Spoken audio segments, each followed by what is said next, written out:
Class 10 geography তৃতীয় অধ্যায় বায়ু, উচ্চ মাধ্যমিকের ভূগোল। ক্লাস 12 ভূগোল, উচ্চ মাধ্যমিকের ভূগোল, বায়ুমণ্ডল, জলবায়ু ও স্বাভাবিক উদ্ভিদ। তাহলে ক্লাস 12 ভূগোল, উচ্চ মাধ্যমিকের ভূগোল, বায়ুমণ্ডল, জলবায়ু ও স্বাভাবিক উদ্ভিদ, তৃতীয় অধ্যায়। তোমরা সবাই মন দিয়ে শোনো, লেখো, সবাই লাইক অ্যান্ড সাবস্ক্রাইবটা দিয়ে দাও।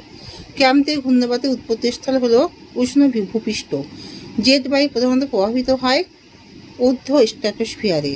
বায়ুমণ্ডলেও গোলযোগ দেখা যায় যে স্তরে, তা হলো বায়ুমণ্ডলে গোলযোগ দেখা যায় যে স্তরে, তা হলো স্ট্র্যাটোস্ফিয়ার। মিশরের ওপর দিয়ে প্রবাহিত উষ্ণ স্থানীয় বায়ু খামসীন।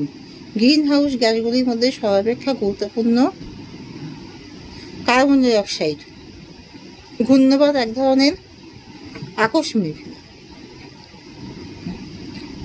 উপক্রান্তে উচ্চচাপ ও নিরক্ষীয় নিম্নচাপের মধ্যে যে সঞ্চালন কোষটি আছে তার নাম হলো হ্যাডলি কোষ।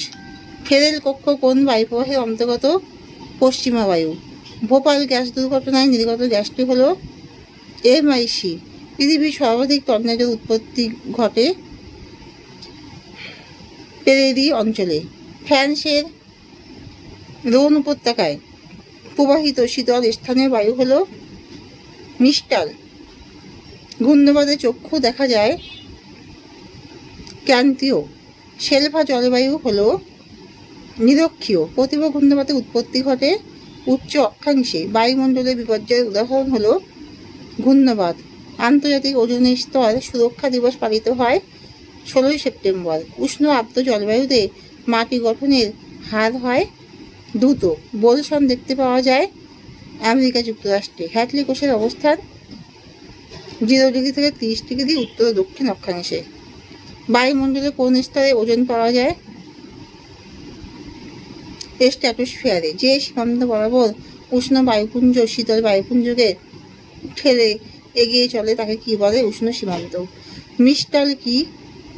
মিস্টাল হলো শীতল স্নায়ু বায়ু বা বায়ু যা ফ্রান্সের রোন নদীর উপত্যকা ধরে ভূমধ্যসাগরীয় নিম্নচাপের দিকে প্রবাহিত হয়। ভূপৃষ্ঠের উচ্চতা হ্রাস পায় যে প্রক্রিয়া তার নাম হলো অবরোহণ প্রক্রিয়া। প্রাকৃতিক সৌরপদ্মা কাকে বলে? ওজোন স্তরকে বলে। পৃথিবীর সর্বাধিক টর্নেডো প্রবণ অঞ্চল কোনটি? যুক্তরাষ্ট্রের মিসিসিপি মিসৌরি নদীর মোহনা। বায়ুমণ্ডলে কার্বন ডাই অক্সাইড বৃদ্ধির প্রধান উৎস কি? জীবাশ্ম জ্বালানির দহন। টর্নেডো মার্কিন যুক্তরাষ্ট্রে কি নামে পরিচিত? টুইস্টার। সুনামি কি? সমুদ্রের তলদেশে ভূমিকম্পের ফলে যে বিশালাকৃতির বিধ্বংসী সামুদ্রিক ঢেউ উপকূলে আছড়ে পড়ে তাকে জাপানে সুনামি বলে।